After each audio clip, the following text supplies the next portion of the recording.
jump. You know, I'm kind of familiar with Jordan, you know, and just with most of the guys that came in, just, you know, everybody was excited to have a guy like me on the floor. You know, just telling me, oh yeah, Lob's going to be there.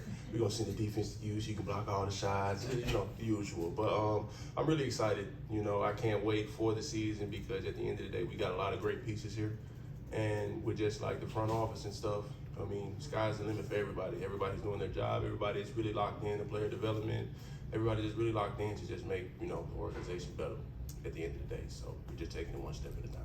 And with guys like Gallinari and Muscala in now, how do they make you better in practice, those vets? When it comes to Gallo and Moose, man, they for sure just really just, you know, dish out as much wisdom as they possibly can. Like when we first got back, you know, I was working out and stuff, just coming back and forth, and Gallo came up to me. He was just giving me tips and pointers on just like making plays out of the pocket, you know. And it was just, you know, just little gestures like that is what shows just like how much, you know, certain guys on the team just really just care about the game, you know, and just really just finding some type of way to teach the next person, you know. And I'm always grateful for that because they're showing me that it's like, okay, I see that you're working on this. Let me give you a tip on how you can be better. So at the end of the day, I take it and I soak everything up like a sponge. So I'm really grateful to have like guys like that on the team. Thank you. Hey, Gaff. Where you at? Oh, hey, how you doing? First, can I expect to make sure my camera's ready for the backboard taps? Yes. And then secondly, when it comes to you taking that next step this season, what does that look like for you and how can you implement it with such a young roster? Guys, as Bijan just mentioned, Muscala and Gallo, what's that next step for Daniel Gafford? Really just, you know, being poised, being consistent, and just really just being there for the next person. Because, I mean, there's a lot of frustration in this game. It's a lot of emotion. And for sure, like, with me, I've experienced that before. So when it comes to that, just really just using my experience as, like, a teaching moment. So whenever somebody is frustrated or anything, I can for sure kind of, like, you know, give them a pat on the back, tell them it's going to be okay. But at the end of the day, it's life, you know. It's going to throw punches, but it's all about how you throw the punches back at it, you know. So when it comes to that, you know, like I said, I just try to stay poised, stay calm, cool, and collected. It's my 5th year, you know. I'm not an old guy, but I'm getting old. So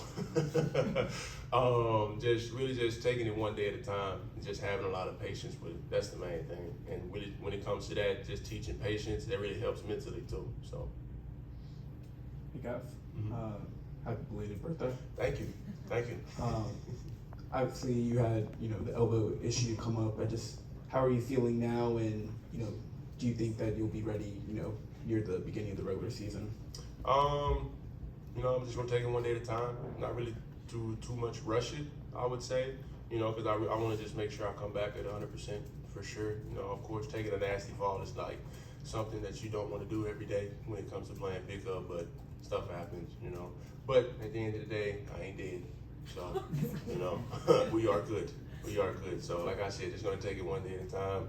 The medical team, they're doing, you know, as much as they can with me to really just make sure I come back at 100%. So we're just gonna leave it at that. And just, you know, what are some of the couple things that you tried to add to your game this offseason? Of course, just really just spreading the floor for myself, making the court a lot more bigger for me. You know, instead of just, you know, catching lobs, rolling to the basket. You know, doing as much as I can to really just open up the floor for everybody around me, trying to figure out ways to facilitate the offense through my position when it comes to setting screens, being the guy up top when it comes to just like the offense when we're running open sets, and just getting multiple actions in, not really being too stagnant, getting the flow of the game to really just kind of like flow with us as we're going and just playing as a team. That's the main thing, you know. It's not necessarily, you know, the stuff that I add is for me, of course, but at the end of the day, it's all just really just like a team-based thing. So pretty much really anything that I can add for myself is going to help the team out in the long run. There you go. First of all, not being dead is a very low bar. Yeah. Should raise the standards there, buddy.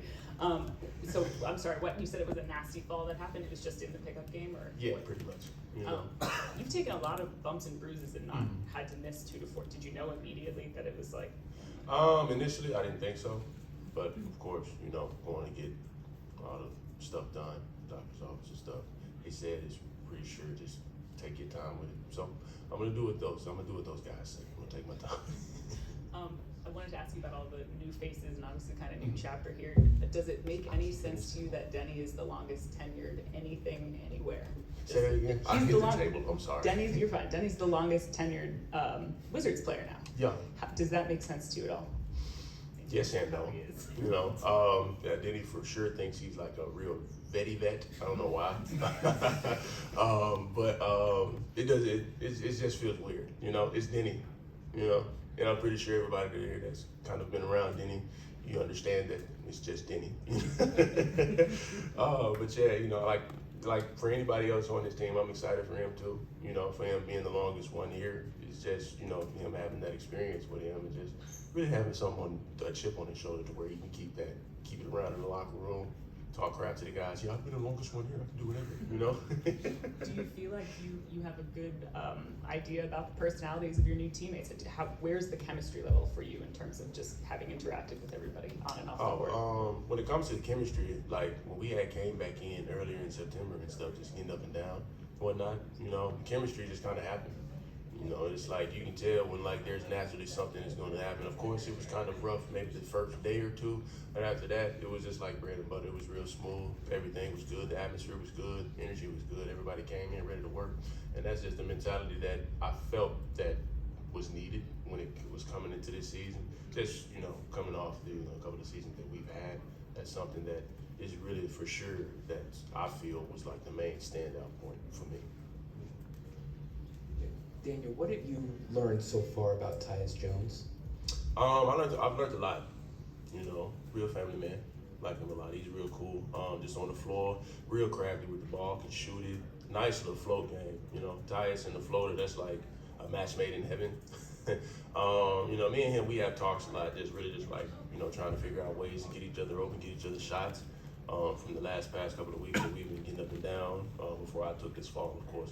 And just hearing him talk about things on the floor and what we can do to just make it easier for each other. Something like I said, when it comes to guys just coming up to me, of course, just like trying to help me get better, that's helping us get better at the end of the day. So with that communication, with him just coming up to me, it was something, of course, that I was looking forward to. I was going to do it, he was going to do it. And for him to do it, it shows how like we really are just like locked in and ready for the season.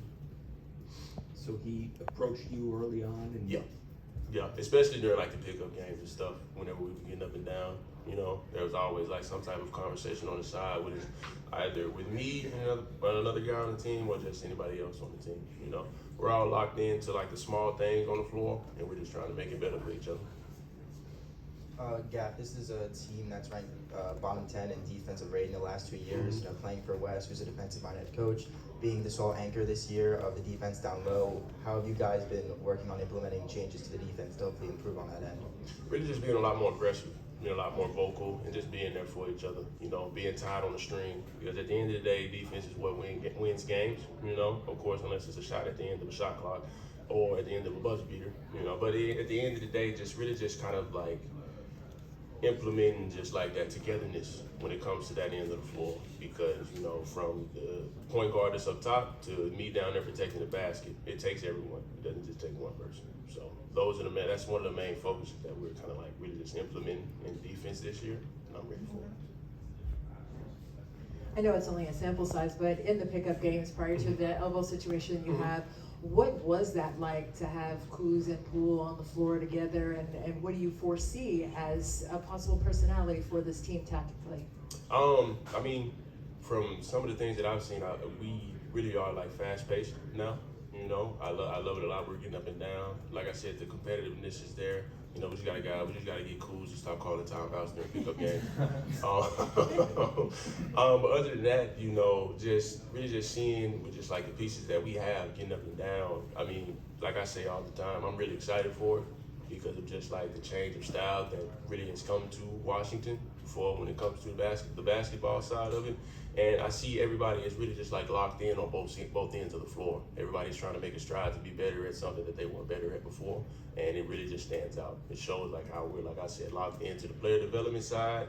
And we're really just going to go into this season with a mindset to really just, you know, be at our best. Yeah, over here. Sorry, I think the mic's right there. Okay. You mentioned Tyus Jones, his floater. You said match made in heaven. Yeah. Do you think there could be something to the floater and you being able to throw down lobs and that being a good combination? Oh yeah, of course. You know, something that I work on day in, day out. So, you know, gotta take care of the little things for sure. Okay. Thank you. Y'all have a good one.